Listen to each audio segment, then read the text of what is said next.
제7장 전법과 교화 제18안거 직조공 딸과 죽음 명상. 부처님께서는 18번째 안거를 짤리야 산에서 보내신 후 다시 사와띠의 제타와나 정사로 가셨습니다. 사실 부처님께서는 그때부터 3년 전에 알라위를 방문해 죽음 명상에 대한 법문을 하신 적이 있었습니다. 죽음 명상이란 삶은 불확실하다, 죽음만이 확실하다. 이 몸은 언젠가 죽음으로 끝날 것이다. 혹은 죽음이라고 죽음에 관해 명상을 계속하는 것을 말합니다. 하지만 대부분의 알라위 사람들은 죽음 명상을 하라는 부처님의 법문을 듣고도 그 법문을 잊고 지냈습니다. 다만 한 사람, 직조공의 딸만이 부처님의 말씀을 깊이 새겨 죽음 명상을 계속했습니다. 그로부터 3년 후 부처님께서 18번째 안거 후 해제 기간 동안 제타와나 정사에 머무실 때 그 직조공의 딸이 법을 얻으시기가 무르익었음을 아시고 그녀를 제도하기 위해 500명의 비구와 함께 알라위로 다시 오셨습니다. 부처님께서 오신다는 소식을 들은 알라위 사람들은 모두 거리로 나와 부처님과 승단을 기쁘게 맞이하였습니다. 직조공의 딸도 부처님을 뵈러 가고 싶었지만 실을 감아서 공장으로 가져다 달라는 아버지의 심부름 때문에 잠시 망설였습니다. 소녀는 아버지께 실을 먼저 갖다 드릴까 아니면 법문을 먼저 들을까 라고 고민을 하다가 일단 실을 가져다 드리고 나서 법문을 들어야겠다고 생각하고 실을 감기 시작했습니다. 알라위 사람들은 부처님과 스님들께 공양을 올린 후 축원 법문을 듣기 위해 기다리고 있었습니다. 하지만 부처님께서는 직조공의 딸이 온 다음에 법문을 설하려고 아무 말씀도 하지 않고 가만히 계셨습니다. 대중들도 모두 조용히 부처님께서 설법하시기를 기다렸습니다. 실을 다 감은 소녀는 아버지께 실을 가져다 드리려고 집을 나섰습니다. 소녀는 아버지의 직조 공장으로 가는 길에 멀리서 부처님의 모습을 보게 되었습니다. 그때 부처님께서 고개를 들어 소녀를 바라보셨습니다. 부처님과 눈이 마주친 소녀는 자기를 오라고 하시는 것으로 생각하고 부처님께 다가갔습니다. 소녀가 부처님께 삼배를 올리고 적당한 곳에 앉았을 때 부처님께서 물으셨습니다. 어디서 왔느냐? 모릅니다, 부처님. 어디로 가느냐? 모릅니다, 부처님. 모르느냐? 압니다, 부처님. 아느냐? 모릅니다, 부처님. 알라위 사람들은 어디서 왔느냐라고 부처님의 물음에 집에서 왔습니다 라고 대답하지 않고 감히 부처님께 모릅니다 라고 대답하고 실을 들고 아버지 공장으로 가면서도 어디로 가느냐라는 물음에 모릅니다 라고 대답하니 소녀가 참으로 무례하다고 생각했습니다. 사람들이 웅성거리며 소란을 피우자 부처님께서 다시 소녀에게 물었습니다. 내가 어디서 왔느냐고 물었을 때 너는 왜 모른다고 했느냐? 일체질을 갖추신 부처님께서는 제가 집에서 왔다는 사실은 이미 아신다고 생각했습니다. 그래서 전생에 어떤 생에서 이 생으로 태어났는지 그걸 아느냐고 물으신 것으로 이해했습니다. 하지만 저는 전생에 어디에서 어떤 존재로 있다가 지금 이 생에 왔는지 모릅니다. 그래서 모릅니다 라고 대답한 것입니다.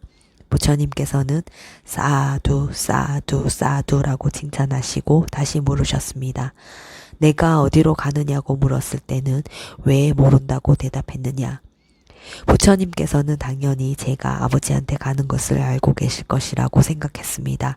그래서 죽고 나서 어디에 태어나는지 아느냐라고 물으신 것으로 이해했습니다. 하지만 저는 죽어서 어디에 태어나는지 모릅니다. 그래서 모릅니다 라고 대답했습니다. 부처님께서 다시 사두라고 칭찬하셨습니다. 내가 모르냐고 물었을 때 왜 안다고 대답했느냐? 제가 언젠가는 죽을 것이라는 사실은 압니다. 그래서 압니다 라고 대답했습니다. 부처님께서는 또다시 사두라고 칭찬하셨습니다. 내가 아느냐고 물었을 때 왜 모른다고 대답했는가? 제가 죽는다는 사실은 알지만 언제 어디서 어떻게 죽을지 모르기 때문에 모릅니다 라고 대답했습니다. 부처님께서는 사두 사두 사두라고 칭찬하시고 개송을 읊으셨습니다. 세상 사람들은 지혜가 없어 눈이 멀었고 그중 몇 명만 형성들의 삼특상을 있는 그대로 보내 몇몇 새만이 그물을 벗어나듯 몇몇 사람만이 천상으로 가네. 소녀는 개송을 듣고 그 자리에서 수다원과를 증득했습니다.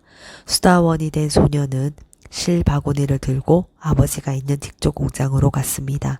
그때 마침 아버지는 배틀에 앉아 졸고 있었습니다. 소녀가 실바구니를 배틀 옆에 올려놓는데 그만 바구니가 북 끝에 닿으면서 큰 소리를 내며 떨어졌습니다. 그 소리에 놀라 잠에서 깬 아버지가 무심코 북을 잡아당기는 바람에 소녀는 날카로운 부분에 가슴이 찔려 그 자리에서 죽고 말았습니다.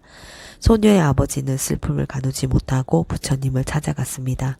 부처님께서는 시작을 알 수 없는 과거로부터 죽음의 고통으로 흘린 눈물은 4대 양을 물보다 많았다라고 윤회에 대해 가르침을 설하셨고 그 가르침을 들은 소녀의 아버지는 출가하여 곧 아라한이 되었습니다. 부처님께서는 직조공의 딸이 그날 죽게 된다는 것을 미리 알고 계셨습니다. 만약 죽기 전에 수다원이 되지 못하면 다음 생에 사학처에 태어나지 않는다고 장담할 수 없습니다. 하지만 수다원이 되면 다음 생에 천상세계에 태어날 것을 알았기 때문에 일부러 알라위까지 와서 법문을 설해 직조공의 딸을 제도하신 것입니다. 앞에서도 설명했듯이 죽음 명상은 나의 목숨은 확실하지 않다. 나의 죽음만이 확실하다. 나는 확실히 죽을 것이다. 나의 목숨은 죽음으로 끝난다. 목숨은 정해진 것이 아니다. 죽음만이 정해진 것이다. 등의 문구를 통해서 혹은 죽음이라고 새김과 경각심과 지혜를 통해 죽음에 대해 마음을 기울이는 것을 말합니다. 더 나아가 마치 살인자가 칼을 내 목에 들이대고 있는 것처럼 큰 영화를 가진 이들도 언젠가는 모두 죽음으로 무너지는 것처럼 정등각자 부처님께서도 결국 죽음에 이르신 것처럼 언젠가는 죽을 것이라고 마음을 기울여도 됩니다.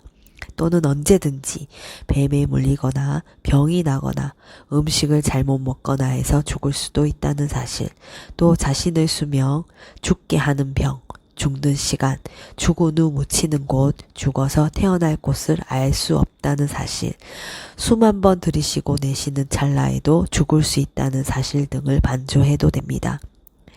이러한 죽음 명상을 잘 실천하면 게으르지 않게 되고 목숨에 대한 집착도 버리게 됩니다.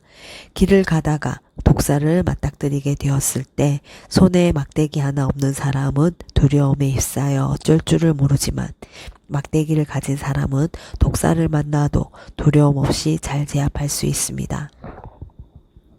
그와 마찬가지로 죽음 명상을 닦지 않은 사람은 임종할 때 두려움과 공포에 빠지지만 죽음 명상을 닦은 사람은 두려워하지 않고 헤매지 않으면서 임종을 맞이합니다. 설령 이 생에서 열반을 증득하지 못한다 하더라도 다음 생에 선처에 태어나게 됩니다. 우리는 자기가 곧 죽을 것이라고 생각하지 않습니다. 내일 죽을 것이라고 생각하지도 않고 한 달이나 1년 뒤에 죽을 것이라고 생각하지 않습니다. 그렇기 때문에 하루하루를 낭비하고 살면서 선업 짓는 것을 게을리합니다. 멀리 있는 사람이 죽었다는 소식을 듣고 아 나도 죽을 수 있구나 열심히 살아야지 하는 생각하는 사람은 채찍의 그림자만 보고도 달리는 말과 같다고 할 수 있습니다. 어떤 사람이 죽은 모습을 직접 보고 나도 죽을 수 있겠구나 라고 생각하고 선업을 실천하는 사람은 채찍이 털에 닿았을 때 달리는 말과 같다고 할 수 있습니다. 가족이나 친지가 죽었을 때 나도 저렇게 죽을 수 있겠구나 라고 생각하고 선업을 실천하는 사람은 살이 파일 정도로 때렸을 때 달리는 말과 같다고 할 수 있습니다. 자기 자신이 큰 병이 들어 죽음에 임박해서야 내가 지금 선업을 실천하지 않은 채로 죽으면 다음에 어떤 세상에 태어날지도 모른다. 지금 살아있을 때 열심히 선업을 행해야지라고 생각하는 사람은 뼈가 드러날 정도로 때렸을 때 달리는 말과 같다고 할 수 있습니다. 죽음에 대한 경각심이 없으면 이처럼 선업을 짓거나 수행을 할 생각을 내기 어렵습니다. 부처님께서는 죽음이 언제 닥칠지 모르니 지금 바로 선업을 실천하라고 하셨습니다. 언제 나에게 죽음이 다가올지 모른다는 경각심을 마음속에 투철하게 새기고 부지런히 선업을 실천해야 합니다. 그래야 언젠가 죽음이 닥칠 때 두렵지 않게 죽음을 맞이할 수 있을 것입니다. 부처님께서 죽음과 관련하여 다음과 같이 말씀하셨습니다. 바로 오늘 열심히 행하라. 내일 죽을지 그 누가 알겠는가. 대군을 거느린 죽음의 왕과는 그대 타협하지 못한다. 죽음을 흔히 왕에 비유합니다. 옛날에는 왕이 마음대로 백성들의 목숨을 빼앗을 수 있었기 때문인 것입니다. 하지만 세간의 왕에게는 뇌물을 주어 처벌을 피하거나 도망치거나 대항할 수 있어도 죽음의 왕에게는 뇌물도 통하지 않고 도망칠 수도 없고 그 어떠한 무기로도 저항할 수 없다는 것을 알아야 합니다. 따라서 그러한 죽음이 다가오기 전에 미리 죽음에 대해 반조하고 할 수 있는 만큼 선업을 실천해야 합니다. 특히 죽음에 임박해서는 좋은 생각을 일으키는 것이 매우 중요합니다. 죽음 직전에 일으키는 생각이 그 사람의 내생을 결정하기 때문입니다. 하지만 평소에 수행을 하지 않는 사람이 실제로 죽음을 맞이할 때 좋은 생각을 일으키는 것은 무척 어렵습니다. 그래서 미리 선업을 닫고 열심히 수행을 해서 좋은 생각 일으키는 연습을 해두어야 하는 것입니다. 임종을 앞둔 사람 앞에서는 울거나 애착하는 말을 삼가고 그가 평소 행했던 선업을 반조하고 삶의 무상함 등을 관찰할 수 있도록 도와주어야 합니다. 또한 이미 죽은 사람에 대해서는 슬퍼하는 것이 아무런 이익이 없다는 사실을 반조하여 슬픔을 잘 다스리고 할 수 있는 만큼 선업의 공덕을 회양해야 됩니다. 제19안거 꾹꾹 따밌다 가족을 제도하다. 부처님께서는 18번째 안거와 마찬가지로 19번째 안거도 짤라야 승원에서 보내셨습니다. 19번째 안거 해제 후 다시 라자가의 웰루아나 승원에 머무셨을 때의 일입니다. 라자가에 사는 큰 부호의 딸이 지나가던 사냥꾼 꾹꾹따미따에게 반해서 그를 따라 집에 나왔습니다. 두 사람은 결국 결혼했고 7명의 아들을 낳았습니다.